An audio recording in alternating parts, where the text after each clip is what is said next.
Hey guys, good afternoon. Sorry this is coming a little later than usual. I was at school working this morning. Um, so we're going to pick up and read chapter 3 in our Harry Potter and the Chamber of Secrets. When we left off on Friday, Dobby the house elf visited Harry, um, smashed that giant dessert. Harry got in trouble. Uncle Vernon and Aunt Petunia locked him in his room, and then after a few days chained into his room, he woke up in the night to see Ron outside of his window. This is what we're picking up. So chapter 3 is called The Burrow. And we have our chapter heading. This weird looking dude, he looks like a little potato. You'll find out what he is in this chapter. Ron, breathed Harry, creeping to the window and pushing it up so they could talk through the bars. Ron, how did you... What? Harry's mouth fell open as the full impact of what he was seeing hit him. Ron was leaning out of the back window of an old turquoise car, which was parked in mid-air. Grinning at Harry from the front seats were Fred and George, Ron's elder twin brothers. All right, Harry. What's been going on? Said Ron. Why haven't you been answering my letters? I've asked you to stay about 12 times, and then Dad came home and said you'd got an official warning for using magic in front of muggles. It wasn't me, and how did he know? He worked for the ministry, said Ron. You know we're not supposed to do spells outside of school. Bit rich coming from you, said Harry, staring at the floating car. Oh, this doesn't count, said Ron. We're only borrowing this. It's Dad's. We didn't enchant it. But doing magic in front of those muggles you live with, I told you I didn't. But it'll take too long to explain now. Look, can you explain to them at Hogwarts that the Dursleys have locked me up and won't let me come back? And obviously I can't magic myself out because the ministry will think that's the second spell I've done in 3 days. So, stop gibbering, said Ron. We've come to take you home with us. But you can't magic me out either. We don't need to, said Ron, jerking his head toward the front seats and grinning. You forget who I've got with me. Tie that round the bars, said Fred, throwing the end of a rope to Harry. If the Dursleys wake up, I'm dead, said Harry as he tied the rope tightly around a bar and Fred revved up the car. Don't worry, said Fred, and stand back. Harry moved back into the shadows next to Hedwig, who seemed to have realized how important this was and kept still and silent. The car revved louder and louder, and suddenly, with a crunching noise, the bars were pulled clean out of the window as Fred drove straight up in the air. Harry ran back to the window to see the bars dangling a few feet above the ground. Panting, Ron hoisted them up into the car. Harry listened anxiously, but there was no sound from the Dursleys' bedroom. When the bars were safely in the back seat with Ron, Fred reversed as close as possible to Harry's window. Get in, Ron said. But all my Hogwarts stuff, my wand, my broomstick. Where is it? Locked in the cupboard under the stairs, and I can't get out of this room. No problem, said George from the front passenger seat. Out of the way, Harry. Fred and George climbed carefully through the window into Harry's room. You had to hand it to them, thought Harry, as George took an ordinary hairpin from his pocket and started to pick the lock. A lot of wizards A lot of wizards think it's a waste of time knowing this sort of muggle trick, said Fred, but we feel their skills worth learning, even if they are a bit slow. There was a small click and the door swung open. So, we'll get your trunk. You grab anything you need from your room and hand it out to Ron, whispered George. Watch out for the bottom stair. It creaks, Harry whispered back as the twins disappeared onto the dark landing. Harry dashed around his room, collecting his things together and passing them out of the window to Ron. Then he went up to help Fred and George heave his trunk up the stairs. Harry heard Uncle Vernon cough. At last, panting, they reached the landing, then carried the trunk through Harry's room to the open window. Fred climbed back into the car to pull with Ron, and Harry and George pushed from the bedroom side. Inch by inch, the trunk slid through the window. Uncle Vernon coughed again. A bit more, panted Fred, who was pulling from inside the car. One good push. Harry and George threw their shoulders against the trunk, and it slid out of the window into the back seat of the car. Okay, let's go, George whispered. But as Harry climbed onto the windowsill, there came a sudden loud screech from behind him, followed immediately by the thunder of Uncle Vernon's voice. That ruddy owl! I've forgotten Hedwig! Harry tore back across the room as the landing light clicked on. He snatched up Hedwig's cage, dashed to the window, and passed it out to Ron. He was scrambling back onto the chest of drawers when Uncle Vernon hammered on the unlocked door, and it crashed open. For a split second, Uncle Vernon stood framed in the doorway. Then he let out a bellow like an angry bull and dived at Harry, grabbing him by the ankle. Ron, Fred, and George seized Harry's arms and pulled as hard as they could. "Petunia!" roared Uncle Vernon. "He's getting away! He's getting away!" The Weasleys gave a gigantic tug, and Harry's legs slid out of Uncle Vernon's grasp. As soon as Harry was in the car and had slammed the door shut, Ron yelled, "Put your foot down, Fred!" and the car shot suddenly towards the moon. Harry couldn't believe it. He was free. He wound down the window, the night air whipping his hair, and looked back at the shrinking rooftops of Privet Drive. Uncle Vernon, Aunt Petunia, and Dudley were all hanging, dumbstruck, out of Harry's window. "See you next summer!" Harry yelled. The Weasleys roared with laughter, and Harry settled back in his seat, grinning from ear to ear. "Let Hedwig out," he told Ron. "She can fly behind us. She hasn't had a chance to stretch her wings for ages." George handed the hairpin to Ron, and a moment later Hedwig had soared joyfully out of the window to glide alongside them like a ghost. "So, what's the story, Harry?" said Ron impatiently. "What's been happening?" Harry told them all about Dobby, the warning he'd given Harry, and the fiasco with the violet pudding. There was a long, shocked silence when he had finished. "Very fishy," said Fred finally. "Definitely dodgy," agreed George. "So he wouldn't even tell you who's supposed to be plotting all this stuff?" "I don't think he could," said Harry. "I told you, every time he got close to letting something slip, he started banging his head against the wall."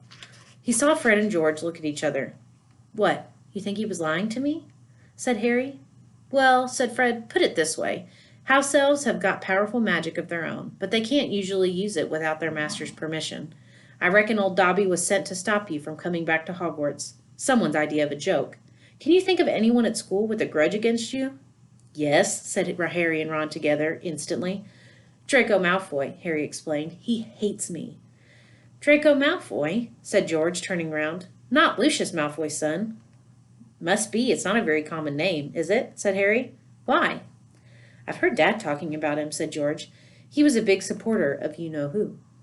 "And when you-know-who disappeared," said Fred, craning round to look at Harry, "Lucius Malfoy came back saying he'd never meant any of it. Load of dung. Dad reckons he was right in you-know-who's inner circle." Harry had heard these rumors about Malfoy's father before, and they didn't surprise him at all. Draco Malfoy made Dudley Dursley look like a kind, thoughtful, and sensitive boy. "I don't know whether the Malfoys own a house elf," said Harry. "Well, whoever owns them will be an old wizarding family, and they'll be rich," said Fred. "Yeah, Mum's always wishing we had a house elf to do the ironing," said George. "But all we've got is a lousy old ghoul in the attic and gnomes all over the garden. House elves come with big old manors and castles and places like that. You wouldn't catch one in our house."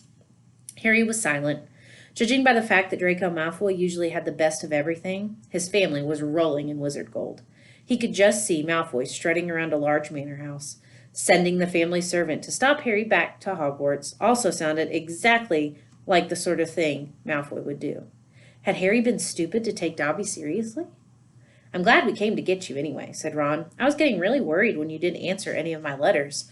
I thought it was Errol's fault at first." "Who's Errol?" "Our owl. He's ancient. It wouldn't be the first time he'd collapsed on a delivery. So when I tried to borrow Hermes—" "Who?" "The owl Mum and Dad bought Percy when he was made prefect," said Ron from the front. "But Percy wouldn't lend him to me," said Ron. "Said he needed him." "Percy's been acting very oddly this summer," said George, frowning. "And he has been sending a lot of letters and spending a load of time shut up in his room. I mean, there's only so many times you can polish a prefect badge. You're driving too far west, Fred," he added, pointing at a compass on the dashboard. Fred twiddled the steering wheel.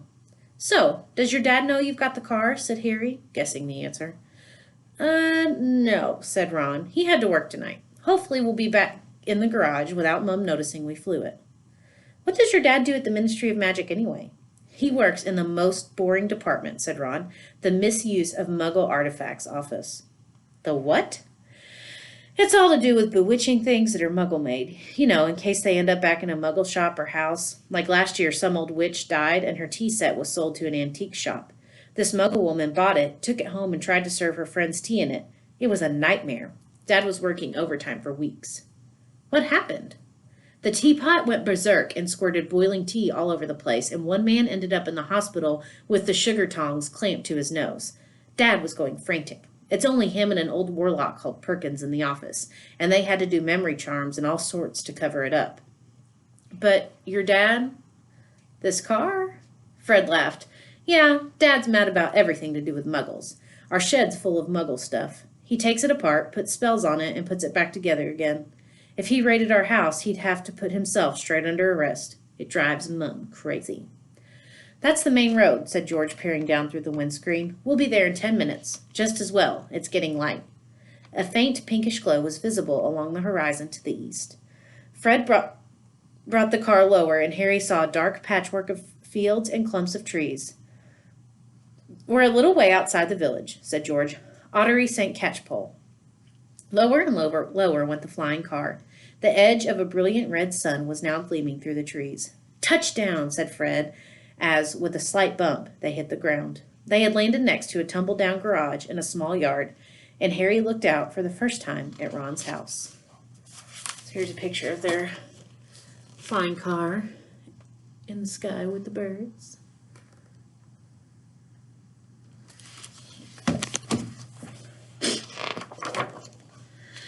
It looked as though it had once been a large, stony pigsty, but extra rooms had been added here and there until it was several stories high and so crooked it looked as if though it was held up by magic, which Harry reminded himself it probably was. 4 or 5 chimneys were perched on top of the red roof. A lopsided sign stuck in the ground near the entrance read, "The Burrow." Round the front door lay a jumble of Wellington boots and a very rusty cauldron. Several fat brown chickens were pecking their way around the yard. It's not much, said Ron. It's brilliant, said Harry happily, thinking of Privet Drive. They got out of the car. Now, we'll go upstairs really quietly, said Fred, and wait for Mum to call us for breakfast. Then, Ron, you come bounding downstairs going, Mum, look who turned up at the night, and she'll be all pleased to see Harry, and no need ever know we flew the car. Right, said Ron. Come on, Harry, I sleep at the... Ron had gone a nasty greenish color, his eyes fixed on the house. The other 3 wheeled around. Mrs. Weasley was marching across the yard, scattering chickens, and for a short, kind-faced woman, it was remarkable how much she looked like a saber-toothed tiger. Ah, said Fred. Oh, dear, said George. Mrs. Weasley came to a halt in front of them, her hands on her hips, staring from one guilty face to the next. She was wearing a flowered apron with a wand sticking out of the pocket. So, she said. Morning, Mum, said George in what he clearly thought was a jaunty, winning voice. Have you any idea how worried I've been? Said Mrs. Weasley in a deadly whisper. Sorry, Mum, but see, we had to. All 3 of Mrs. Weasley's sons were taller than she was, but they cowered as her rage broke over them. Bed's empty. No, car gone. Could have crashed. Out of my mind with worry. Did you care? Never, as long as I've lived. You wait until your father gets home. We never had trouble like this from Bill or Charlie or Percy. Perfect Percy, muttered Fred. You could do with taking a leaf out of Percy's book, yelled Mrs. Weasley, prodding a finger in Fred's chest. You could have died. You could have been seen. You could have lost your father, his job. It seemed to go on for hours. Mrs. Weasley had shouted herself hoarse before she turned on Harry, who backed away. I'm very pleased to see you, Harry, dear, she said. Come in and have some breakfast. She turned and walked back into the house, and Harry, after a nervous glance at Ron, who nodded encouragingly, followed her.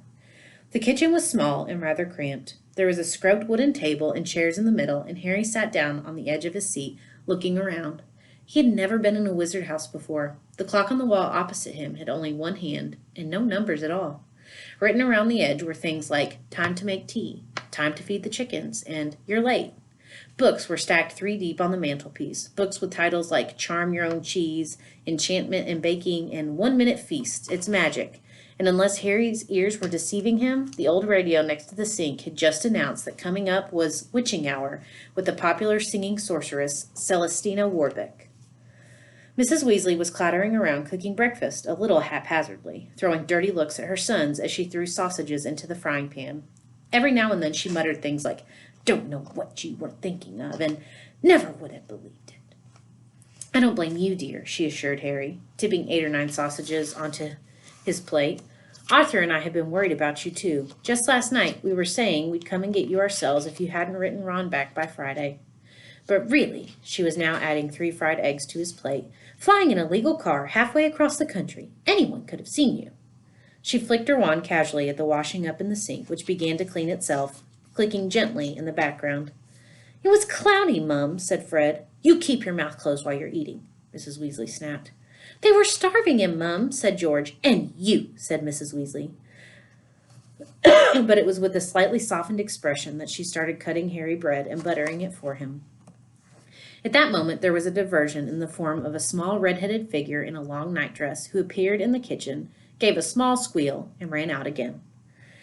Ginny, said Ron in an undertone to Harry, my sister. She's been talking about you all summer.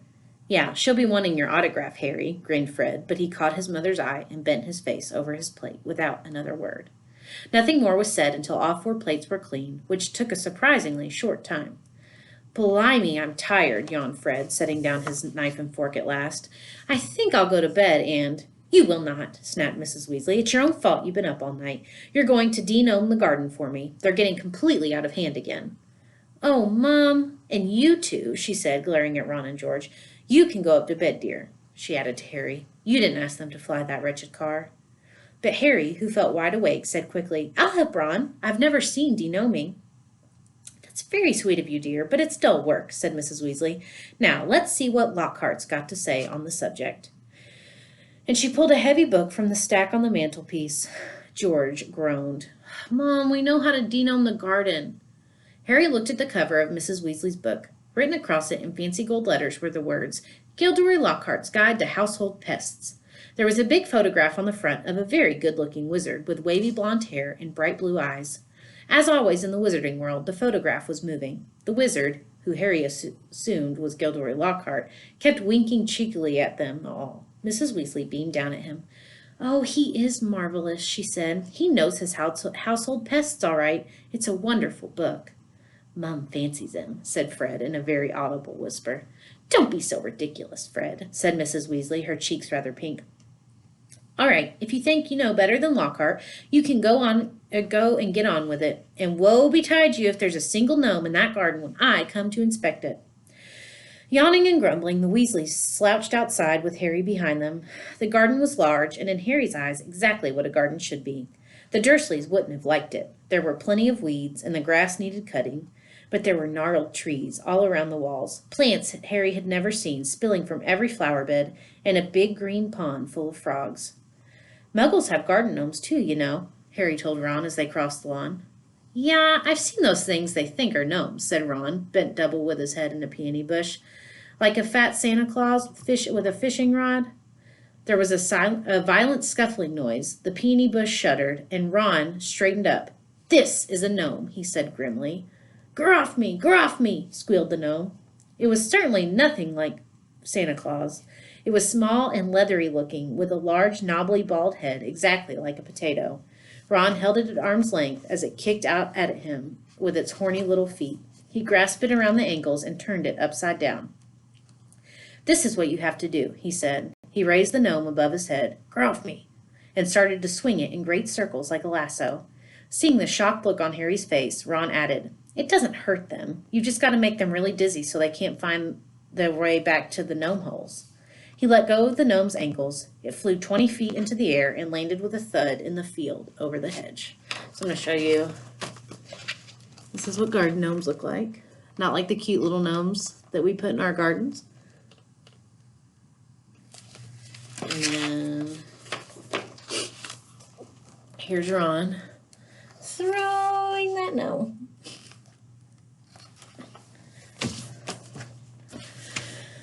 Pitiful, said Fred. I bet I can get mine beyond that stump.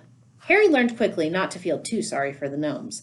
He decided just to drop the first one he caught over the hedge, but the gnome, sensing weakness, sank its razor-sharp teeth into Harry's finger, and he had a hard job shaking it off until, Wow, Harry, that must have been 50 feet. The air was soon thick with flying gnomes. See, they're not too bright, said George, seizing 5 or 6 gnomes at once. The moment they know the denoming's going on, they storm up to have a look. You'd think they'd have learned by now just to stay put. Soon the crowd of gnomes in the field started walking away in a straggling line, their little shoulders hunched. They'll be back, said Ron as they watched the gnomes disappear into the hedge on the other side of the field. They love it here. Dad's too soft with them. He thinks they're funny. Just then, the front door slammed. He's back, said George. Dad's home. They hurried through the garden and back into the house. Mrs. Weasley was slumped in a kitchen chair. Mr. Weasley was slumped in a kitchen chair with his glasses off and his eyes closed. He was a thin man, going bald, but the little hair he had was as red as any of his children's. He was wearing long green robes, which were dusty and travel-worn. What a night, he mumbled, groping for the teapot as they all sat down around him. 9 raids. 9! And old Mundungus Fletcher tried to put a hex on me when I had my back turned. Mr. Weasley took a long gulp of tea and sighed. Find anything, Dad? Said Fred eagerly. All I got were a few shrinking door keys and a biting kettle, yawned Mr. Weasley. There was some pretty nasty stuff that wasn't my department, though. Mortlake was taken away for questioning about some extremely odd ferrets. Oh, that's my Elvis clock. I'm in my bonus room today. Let me pause it. Hold on. It's done. And you shouldn't be surprised that I have a clock that sings Elvis every hour on the hour. Sorry. All right. There was some pretty nasty stuff that wasn't my department, though. Mortlake was taken away for questioning about some extremely odd ferrets, but that's the Committee on Experimental Charms, thank goodness. Why would anyone bother making door keys shrink? Said George.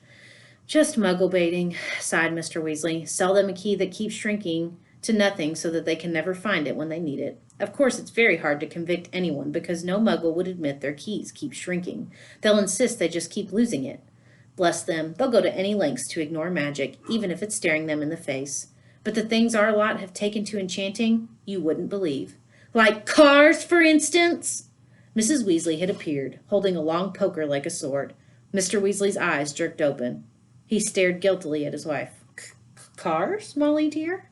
Yes, Arthur, cars, said Mrs. Weasley, her eyes flashing. Imagine a wizard buying a rusty old car and telling his wife all he wanted to do was take it apart to see how it worked, while really he was enchanting it to make it fly.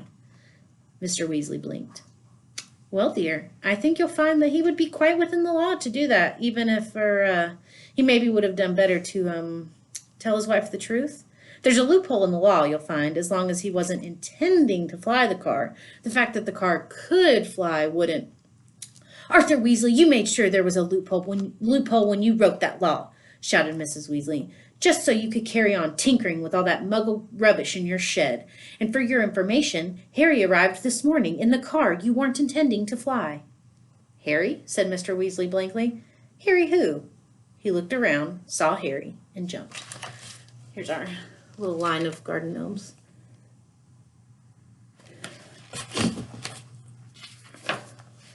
Good Lord! Is it Harry Potter? Very pleased to meet you. Ron's told us so much about. Your sons flew that car to Harry's house and back last night, shouted Mrs. Weasley. What have you got to say about that, eh? Did you really? Said Mr. Weasley eagerly. Did it go all right? I mean, he faltered as sparks flew from Mrs. Weasley's eyes. That was very wrong, boys. Very wrong indeed. Let's leave them to it, Ron muttered to Harry as Mrs. Weasley swelled like a bullfrog. Come on, I'll show you my bedroom. They slipped out of the kitchen and down a narrow passageway to an uneven staircase which zigzagged its way up through the house. On the third landing, a door stood ajar. Harry just caught sight of a pair of bright brown eyes staring at him before it closed with a snap. Ginny, said Ron, you don't know how weird it is for her to be this shy. She never shuts up normally. They climbed 2 more flights until they reached a door with peeling paint and a small plaque on it saying, Ronald's room. Harry stepped in, his head almost touching the sloping ceiling, and blinked. It was like walking into a furnace. Nearly everything in Ron's room seemed to be a violent shade of orange. The bedspread, the walls, even the ceiling. Then Harry realized that Ron had covered nearly every inch of the shabby wallpaper with posters of the same 7 witches and wizards, all wearing bright orange robes, carrying broomsticks, and waving energetically. Your Quidditch team? Said Harry. The Chudley Cannon, said Ron, pointing at the orange bedspread, which was emblazoned with 2 giant black C's and a speeding cannonball. 9th in the league. Ron's school spellbooks were stacked untidily in a corner next to a pile of comics which all seemed to feature the adventures of Martin Miggs, the Mad Muggle. Ron's magic wand was lying on top of a fish tank full of frog spawn on the window. still next to his fat gray rat, Scabbers, who was snoozing in a patch of sun. This is a picture of the burrow. It's sunset. You can see the outline of it.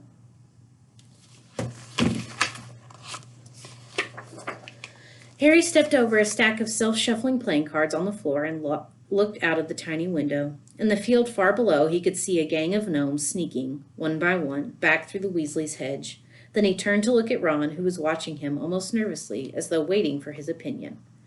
"It's a bit small," said Ron quickly, "not like that room you had with the Muggles, and I'm right underneath the ghoul in the attic. He's always banging on the pipes and groaning." But Harry, grinning widely, said, "This is the best home I've ever been in."